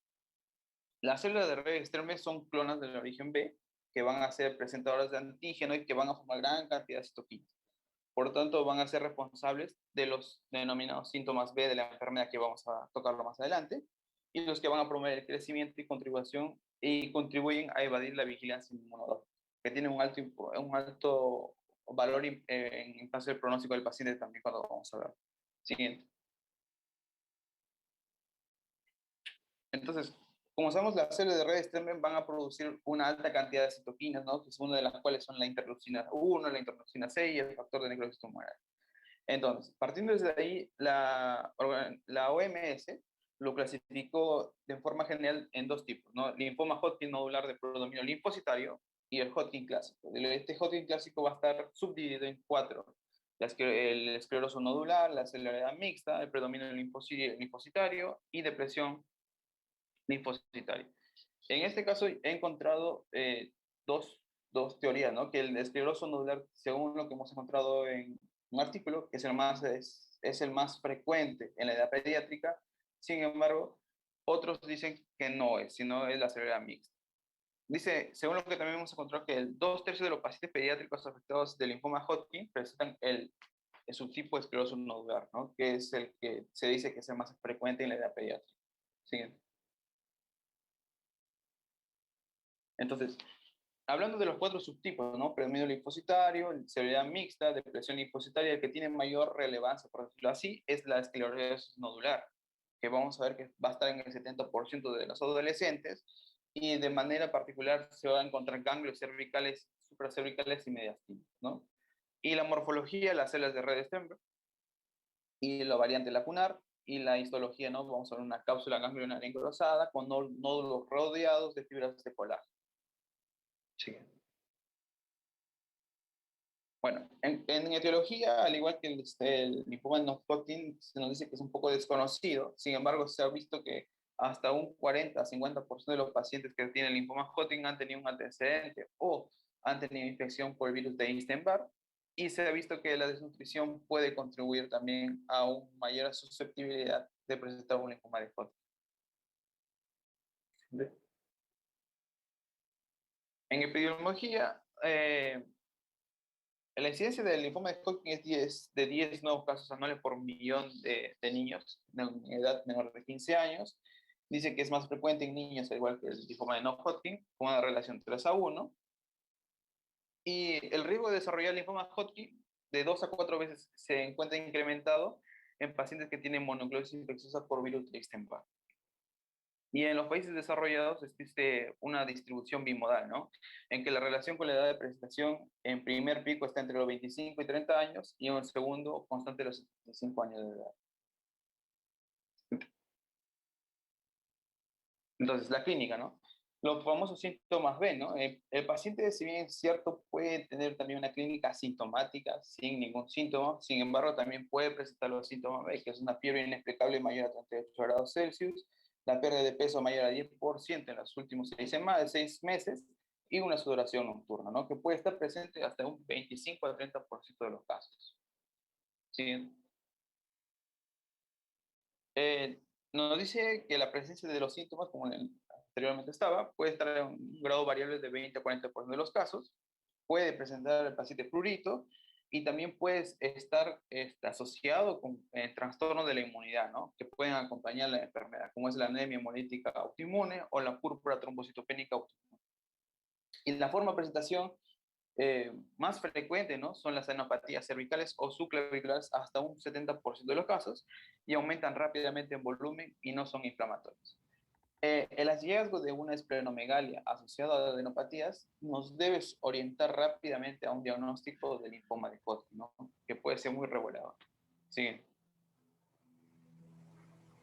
Entonces, de manera general, en los exámenes que se pueden pedir, nos dice que tiene una alta importancia la radiografía de tórax. ¿Por qué? Como sabemos que aquí va a haber mayor tipo de ganglio, o sea, va a haber una mayor formación de ganglios a nivel mediastinal, por lo cual el detectar tempranamente va a cambiar el pronóstico del paciente. Entonces, en este caso vemos una radiografía de tórax que va a mostrar en una masa mediastínica de un niño, ¿no? Con un linfoma de Hodgkin de tipo esclerosis nodular, que es el más frecuente. Y nos dice que cuando va a haber una enfermedad mediastínica, al cuadro que ya sabemos de los síntomas B, entre otros, va a añadirse la tos persistente y raramente un cuadro de dificultad respiratoria, ¿no? Y la enfermedad diafragmática no es frecuente en niños, pero puede existir esplenomegalia o hepatomegalia. ¿Sí? Entonces, diagnóstico y diagnóstico diferencial, los objetivos del tratamiento. El primero es un diagnóstico de certeza, cerciorarnos que exactamente es un linfoma de Hodgkin, para la cual es necesaria la biopsia de la lesión. El segundo es ver el estadiaje, ¿no? En qué estadiaje está el paciente, conocer la forma precisa de la extensión tumoral, los cuales nos va a llevar un tratamiento más adecuado. Siguiente. Se encontró que el linfoma de Hodgkin se puede describir de 4 maneras, ¿no? La forma A es que el paciente no va a tener síntomas, es un paciente asintomático. La forma B, que el paciente tiene síntomas como fiebre, pérdida de peso, sudores nocturnos. La forma E, que el cáncer se encuentra en un órgano o tejido que no es parte del sistema linfático, pero puede estar cercano a un área afectada del sistema linfático. Y de forma S, el cáncer se encuentra en el vaso. Son las 4 maneras de las cuales se puede describir un linfoma Hodgkin infantil. ¿Sí? Entonces, para el estadiaje también se ha hecho o se ha elaborado la clasificación de Arbor, que es modificado por Cotswold, que nos dice, nos va a dividir también en 4 estadios, ¿ya? Siendo el 1 y 2 los estadios localizados, que van a ser más frecuentes en los países desarrollados de primer mundo, donde la sobrevida a largo plazo de estos pacientes va a ser del 90%, mientras en el estadio 3 y 4, que son los estadios avanzados, que estos van a ser muy comunes o más frecuentemente en los países en vía de desarrollo como el nuestro, Perú, donde la sobrevida a largo plazo va a ser de 80%. Entonces, el estadio 1, compromiso de un área ganglionar o de una estructura linfoide. El estadio 2, compromiso de 2 áreas ganglionares o varias en el mismo lado del diafragma. Y el estadio 3 se va a dividir en en dos, ¿no? Estadio 1, estadio 3.1 y estadio 3.2. El 3.1 con o sin compromiso esplénico y el estadio 3.2 con compromiso para aórtico, ilíaco y mesentérico, ¿no? Y el tipo 4, que es el avanzado, compromiso de uno o de varios órganos extralinfoides o con compromiso galvanar, ¿no? Y los síntomas, ¿no? Los síntomas A sin síntomas sintomáticos, el signo, la designación B, que son los síntomas B, ¿no? Que ya conocemos. Siguiente.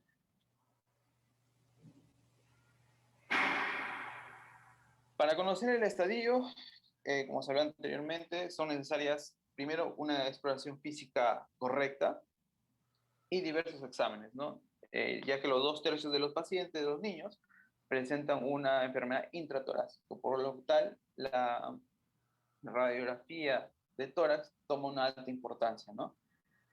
Con una mayor predisposición a una afectación del mediastino anterior superior y los ganglios paratraqueales y traqueobronquiales, ¿no? Radiografía siempre, la TAC son indudables, son de un indudable valor. Estos son los estadios. Más adelante, continúo. Eso lo pueden leer, son los estadios. Siguiente. Ya.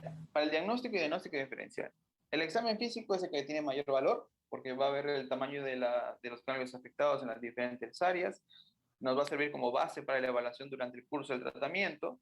La radiografía de tórax, anteroposterior lateral de tórax, para la valoración del mediastino. ¿Por qué? Porque va a evidenciar los eventuales adenopatías mediastinales, ¿no? Y nos sirve también para calcular el índice mediastínico torácico. ¿Por qué? Porque va a ser un factor pronóstico, ¿no? El mayor del 33% toma mucha importancia. Se puede sacar también biopsia ganglionar para establecer el diagnóstico etiológico, y en casos muy particulares, biopsia de médula ósea, ¿no? Cuando el paciente va a estar en estadio 3 y 4, ¿no? O enfermedad o presenta síntomas.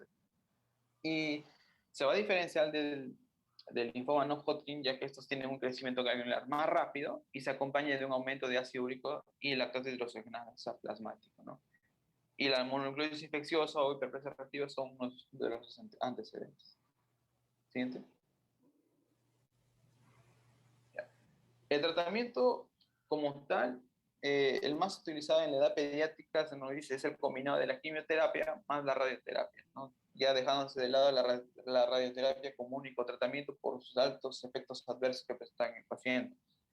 Y también para un correcto tratamiento se ha descrito algunos factores de buen pronóstico como factores de mal pronóstico, ¿no? Siendo uno de los más importantes la edad de presentación y el tipo histológico, ¿no? Y también la cantidad de las células de red que presentan en cada paciente. Y uno de los factores que nos puede decir de un buen pronóstico o mal pronóstico más importantes es la aceptación o la buena resolución de los síntomas o atenuación de los síntomas con el tratamiento inicial, ¿no? Tratamiento de quimioterapia inicial. Si un paciente responde bien a la quimioterapia inicial, se puede decir que tiene un buen pronóstico, mientras los pacientes que no respondan o tengan resistencias al tratamiento inicial, pues van a ser factores de mal pronóstico, ¿no? Siguiente.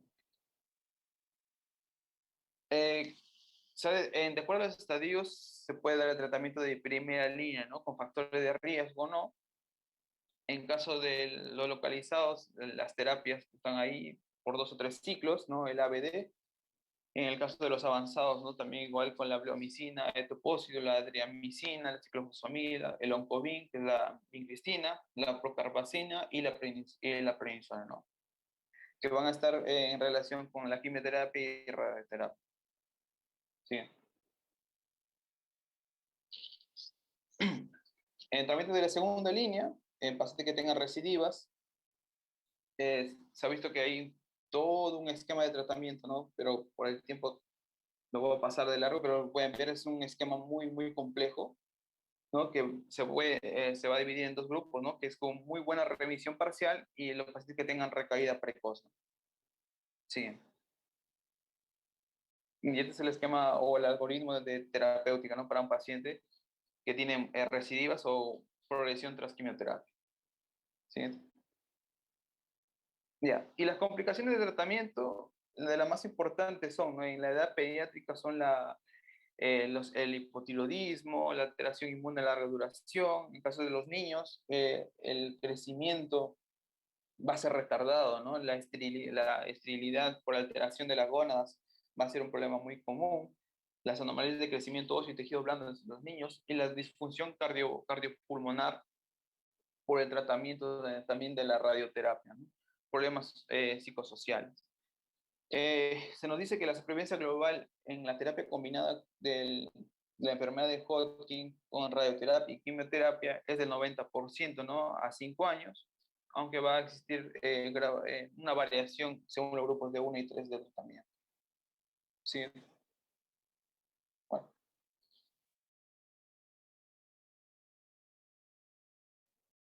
Ok, bueno, mi persona va a hablar acerca de los otros tumores, algunos otros que Chicos, también son presentes. ¿Sí? ¿Me mirámonos escuchan? conociendo, chicos, y estamos tomando mucho tiempo, más o menos por expositor, deben ser unos 10 minutos como máximo, ¿ah? No Sí, vamos sí, a... doctor. Sí, sí, doctor, sí. Listo, entonces vamos a hablar acerca de los tumores cerebrales. Mm,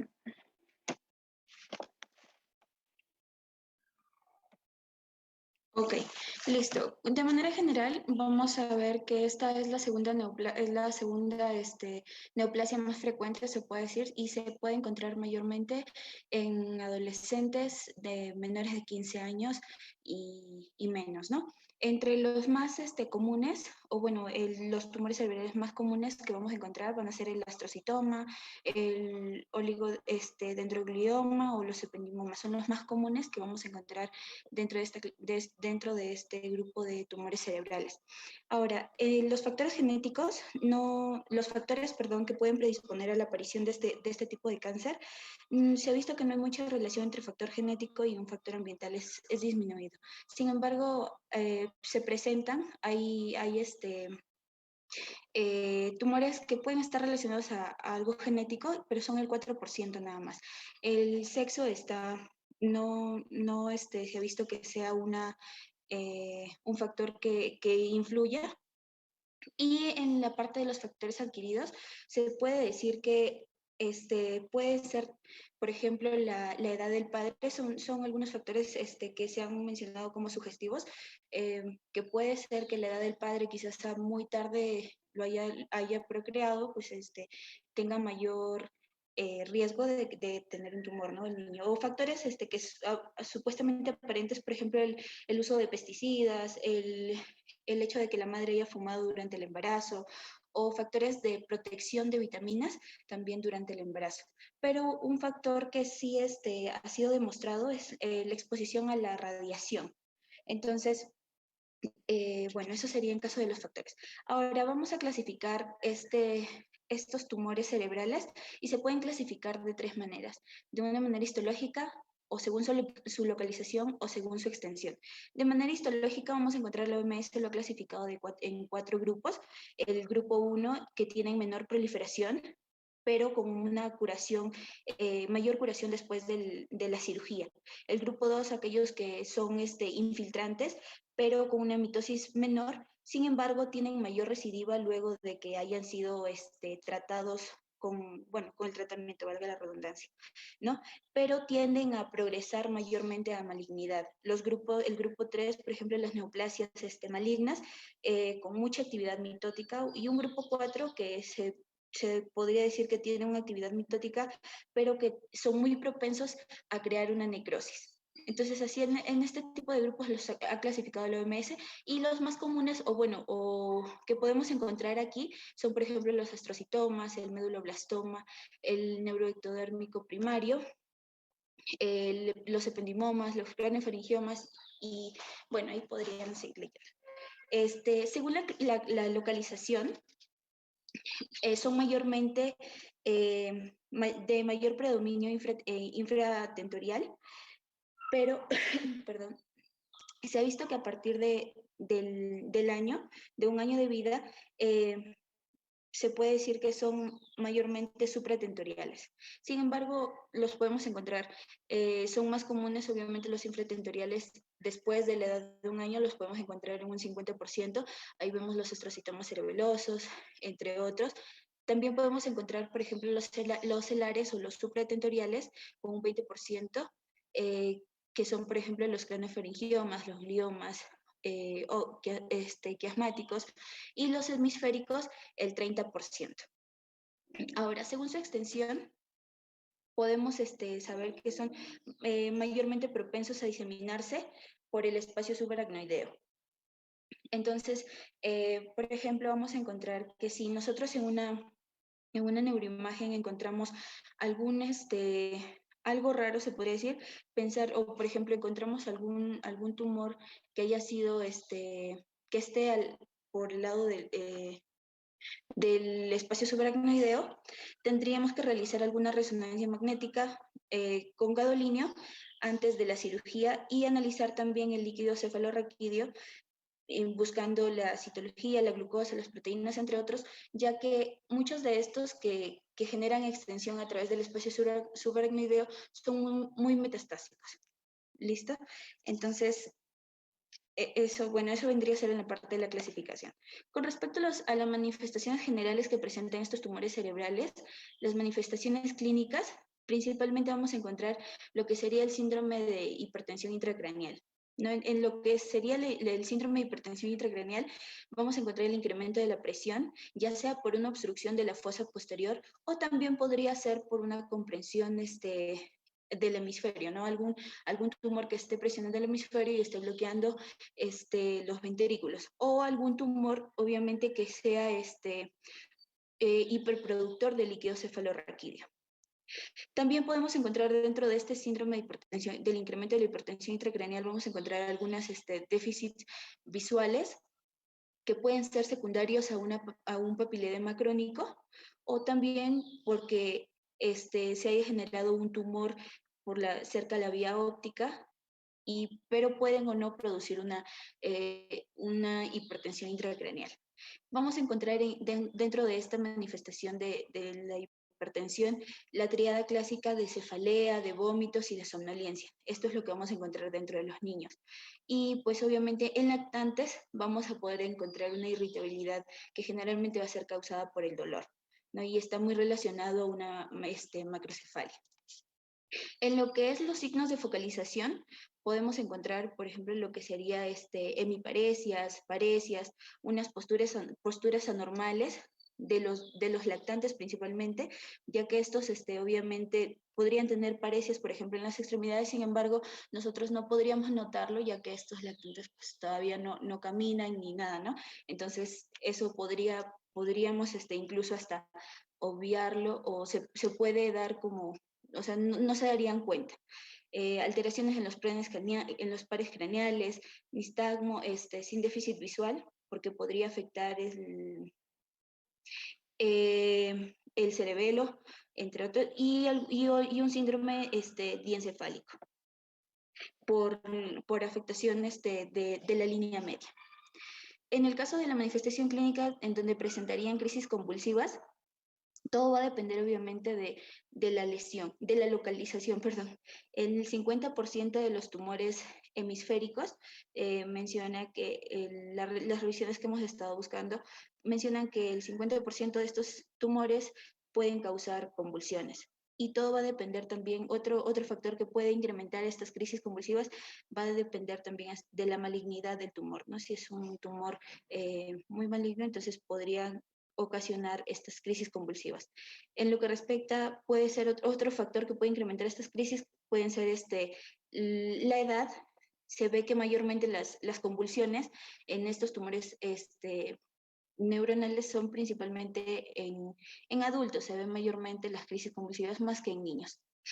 Entre las alteraciones endocrinas, vamos a encontrar algunos síndromes relacionados a estos, por ejemplo, el síndrome de Parinaud, que son donde vamos a encontrar al niño con una mirada hacia abajo, ya que hay una alteración del movimiento ocular.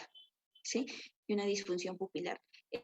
También podemos encontrar alteraciones en la pubertad, donde vamos a ver retraso de la pubertad, que son principalmente causados por los craneofaringiomas o un glioma hipotalámico, ¿no? Podemos encontrar también a los niños con talla corta o con una obesidad. Y bueno, algunas otras variantes que pueden darnos algún déficit o alguna disfunción de la pituitaria. Y en lo que sería el coma súbito, no es muy frecuente, podría darse siempre y cuando haya una hemorragia intratumoral. Y en lo que sería el trastorno del comportamiento, podemos encontrar a estos niños con un cambio en su, bueno, ¿cómo diríamos? En su comportamiento, ¿no? Sin embargo, los padres no saben, ¿cómo podríamos decir? Explicar, solamente dirían como que mi niño ha cambiado, pero no sé cómo explicarlo, ¿no? O sea, ha cambiado, simplemente ha cambiado, ya no es igual como antes. Y en lo que sería, por ejemplo, los adolescentes, encontraríamos estos adolescentes con mayor depresión. Sin embargo, no se reconocen estas alteraciones en el comportamiento, y ya después de mucho tiempo, si es que llegara pues a reconocerse que ha habido un tumor que ha estado condicionando este comportamiento, los padres van a decir, ah, por eso mi hijo era así, ¿no? Algo así podríamos entenderlo. Listo. En lo que sería la parte del tratamiento, pues obviamente vamos a ver la parte del tratamiento con un abordaje quirúrgico principalmente, o si no, de manera paliativa, creando drenajes ventriculares, en el caso de que hubiera un incremento de presión, y obviamente las radioterapias, que podrían ser siempre y cuando en la cirugía no haya habido una exéresis completa, o el tratamiento con quimioterapias, que vendría a ser ya con medicamentos en sí, ¿no? Por ejemplo, la temozolida, temozolomida, o el bevacizumab, entre otros. Listo, pasemos al siguiente tumor, y vamos a hablar acerca de los neuroblastomas. Los neuroblastomas, generalmente, así algo amplio también, algo general, vamos a ver que son tumores derivados de la cresta neural, o sea, se han creado juntamente con el bebé mientras el bebé se ha ido formando en vientre. Entonces, estos, mientras se van creando, pueden asentarse en cualquiera de estas localizaciones, ya sea en el abdomen, pueden asentarse en el tórax, en el cuello o en la pelvis. Son las localizaciones más frecuentes donde las vamos a ver. La clínica va a depender obviamente de la localización del tumor primitivo, o sea, donde haya asentado primero ese tumor y se haya formado allí, o de la metástasis que ese tumor haya provocado.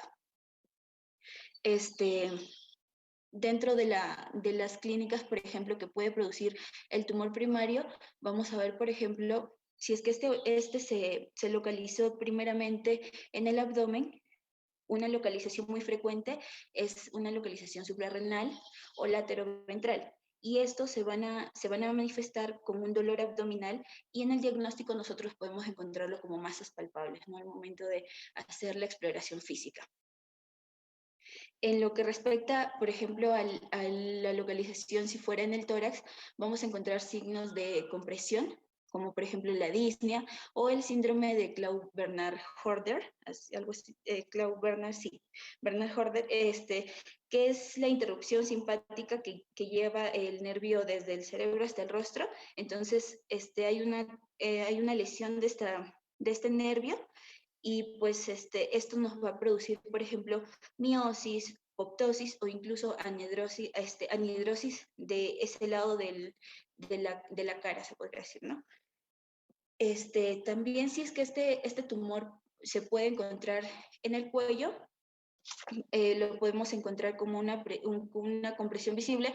Obviamente va a ser visible ahí a simple vista, vamos a poder ver la masa, ¿no? La masa gigante que se formó.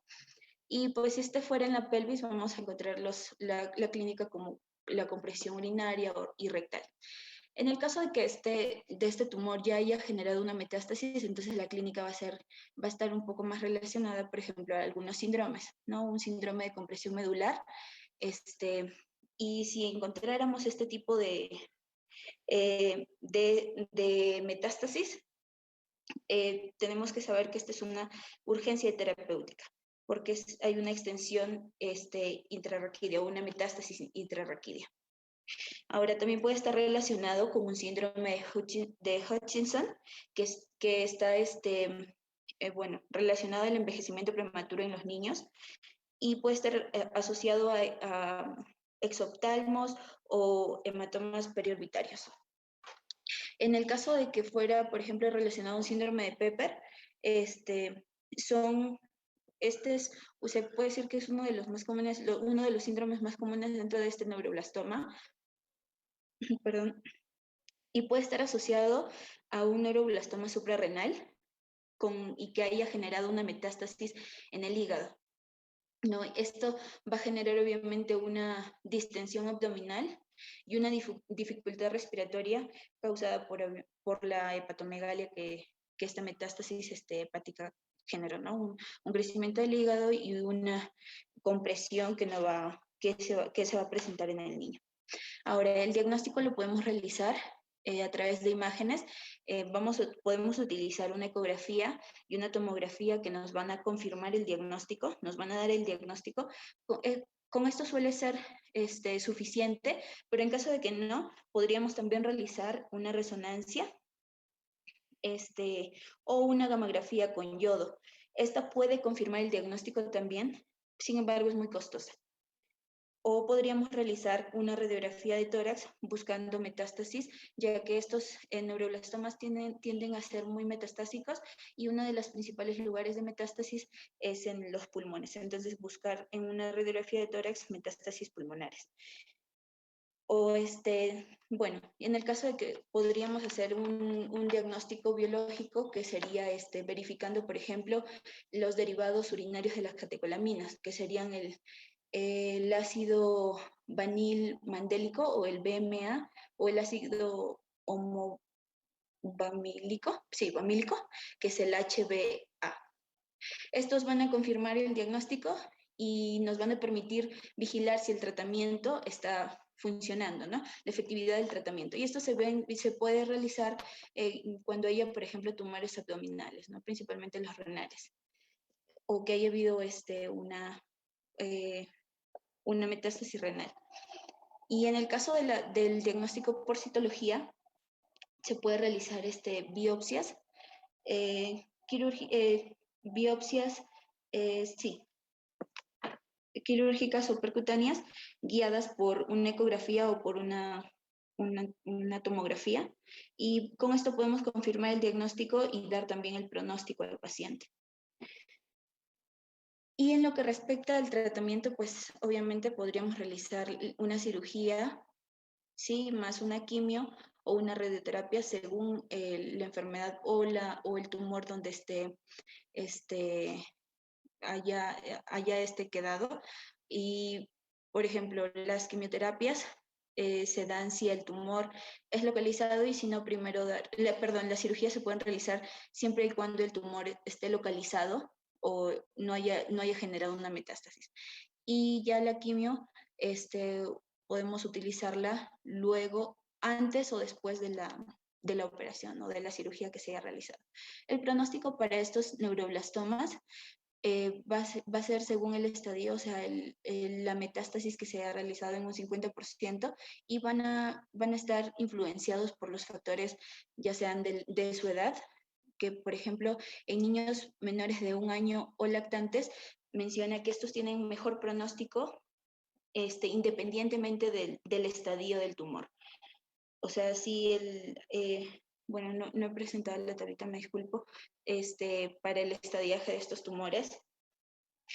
Y pueden también estar vistos por la localización, por ejemplo, un tumor primario, en este caso ya sea un torácico o algo así, tiene mejor pronóstico. Obviamente que no haya generado metástasis, ¿no?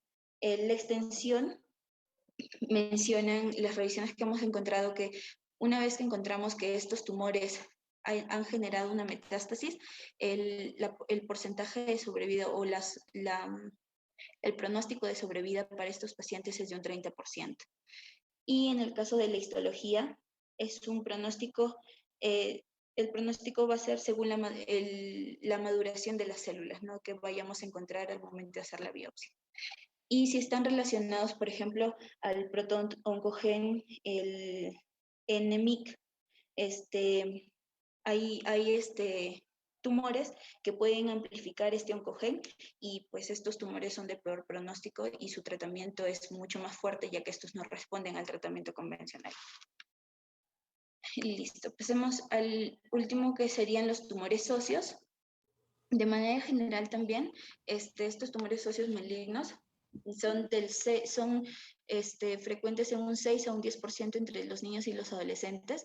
Tenemos algunos tipos, y los más comunes que tenemos son los osteosarcomas y el tumor de Ewing. Son los más comunes, los dos más comunes. Y otros también podemos encontrar, que son los condrosarcomas, el fibrohistioma maligno, y allí pueden ver algunos otros. Ahora, los factores que pueden favorecer a la aparición de estos podrían ser la irradiación con tratamientos con fármacos alquilantes. Obviamente que estos niños, por ejemplo, pueden haber tenido algún neoplasia anterior, y se les empieza a dar estos fármacos, y estos pueden generar a la larga estos tumores óseos. Un retinoblastoma hereditario o un tumor de Ewing, que se ha visto que son exclusivos mayormente en la raza blanca, se podría decir, ¿no?, en personas de piel blanca.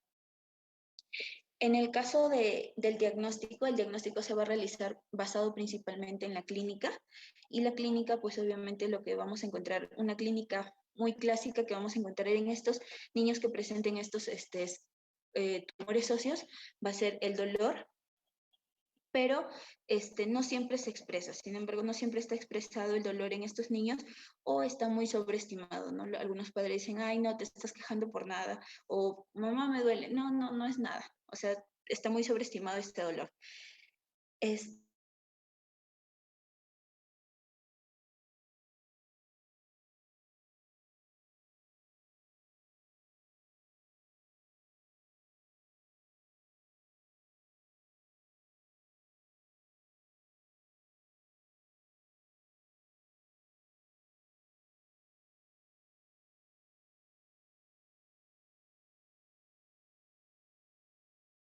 Podemos encontrar el tumor palpable. Por ejemplo, se puede decir que va a ser un accidente, que la mamá por ahí está pendiente del niño y de pronto tocó una masa, y pues eso le alertó de que algo estaba pasando, de que algo tiene el niño. Sin embargo, que presenten el tumor no significa que sea maligno, porque ya que en tumores óseos benignos, como el quiste óseo aneurismal o los osteoblastomas, pueden estar presentes. ¿Qué más podremos hablar acá? En las fracturas patológicas, podemos encontrar fracturas patológicas en lesiones preexistentes, que pueden, algunas lesiones que digamos, el niño se golpeó, entonces se fracturó luego de eso, ¿no? O podemos encontrar una fractura luego de que estos huesos estén muy frágiles, y por lo tanto vamos a tener que examinar la trama ósea, porque, digamos, si es que este paciente tiene un tumor y de pronto se fracturó, y nosotros ya lo inmovilizamos directamente, entonces este tumor pudo en unas semanas más ya empezar a mostrarse, o empezar a crecer un poco más y mostrarse ya directamente, pero nosotros directamente lo vamos a inmovilizar. Entonces lo que tenemos que hacer es revisar bien por qué este niño está fracturándose, por qué este niño se fractura tan seguido. En los otros signos y síntomas que también podemos encontrar son, por ejemplo, las lesiones del sacro o de la pelvis, que por lo general son asintomáticos, pero podrían generar problemas motores, ¿no?, por una compresión nerviosa, o tumores costales, que en este caso serían intratorácicos, y probablemente va a haber una afectación respiratoria o mecánica, o un derrame pleural. En lo que serían los tumores vertebrales, o bueno, el signo de algún tumor vertebral, vamos a encontrar una compresión medular o radicular, y en los signos generales que podrían presentar podrían ser la fiebre, y se ve mayormente en el tumor de Ewing. No es muy común en los otros tumores, o en el osteosarcoma, o en los otros tipos que están aquí arriba. Bueno, en lo que respecta al diagnóstico, lo podríamos diagnosticar de la siguiente manera, ¿no? Con unas radiografías convencionales que son suficientes para el diagnóstico, y hacer obviamente una radiografía pulmonar, ya que estos también son muy metastásicos. Entonces vamos a encontrar con esta radiografía, vamos a ver la localización y bueno, y la posición, se podría decir, sí, la localización de estos tumores, donde mayormente los que son, por ejemplo, los que están presentes en diáfisis son muy comunes, por ejemplo, son muy comunes como el tumor de Ewing, ¿no? Y en el caso de la epífisis se ven mayormente en los osteosarcomas. Podríamos también realizar una tomografía y una resonancia, y con esto vamos a evaluar la extensión local. Y obviamente esto nos va a permitir analizar tridimensionalmente o en 3D la lesión. No vamos a ver el tamaño del tumor, su forma y demás. Y bueno, y si no fuera suficiente, podríamos corroborar con una biopsia también. Aunque sí o sí necesitamos una radiografía para un estudio radiológico para poder confirmar el diagnóstico. Y el tratamiento, pues obviamente va a estar condicionado a cada clasificación, o bueno, a cada tipo de tumor, ¿sí? Y adaptado a cada niño y según su edad y demás. Bueno, eso sería todo, doctor.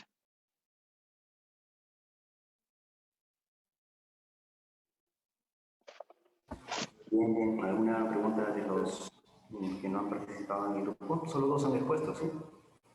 Sí, doctor. Lo que pasa es que, bueno, mi compañero, el que iba a exponer al principio, él sí estuvo hasta unos minutos antes de la exposición, pero tuvo un percance de médico, y entonces tuvo que salir de manera urgente. Él dijo que se iba a comunicar con usted. Y bueno, sí, él dijo que iba a tratar de comunicarse más tarde, pero mi otro compañero sí, no sabemos qué pasó. Entonces, sí, en este momento solo hemos expuesto 2.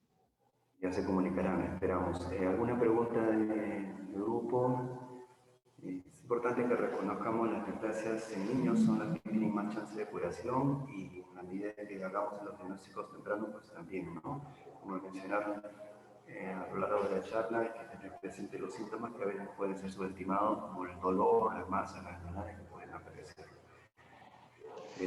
Bueno, quienes tienen hijos son conscientes de cuando uno está pendiente de los detalles de ellos, desde la forma de caminar hasta los pequeños bultos que pueden aparecer a la hora del baño, ¿no? Y si eso se pone como parte educativa a la hora de hacer las consultas en niños, vamos a estar ganando bastante terreno para detectar tempranamente esos tumores. Bien, si no hay ninguna pregunta, vamos a descansar unos 5 o 10 minutos para comenzar las charlas de las que me corresponden, ¿ya?